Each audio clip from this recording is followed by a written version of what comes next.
Hi, so here are the exact steps to connect your Google Drive as well as Microsoft OneDrive to ChatGPT. Okay, so first what you can do, open your ChatGPT and come to this profile section down over here and click from profile, click settings, okay, and then come to connected apps option over here in this, and from here you can easily connect Google Drive. What will happen once you connect, you will be able to upload docs, sheet, slides, okay, and other files directly to ChatGPT completely for free.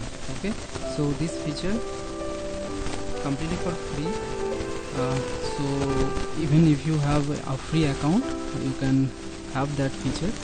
And if you are using OneDrive, maybe a personal one or any business or work OneDrive account, that also you can connect, okay, from this option over here.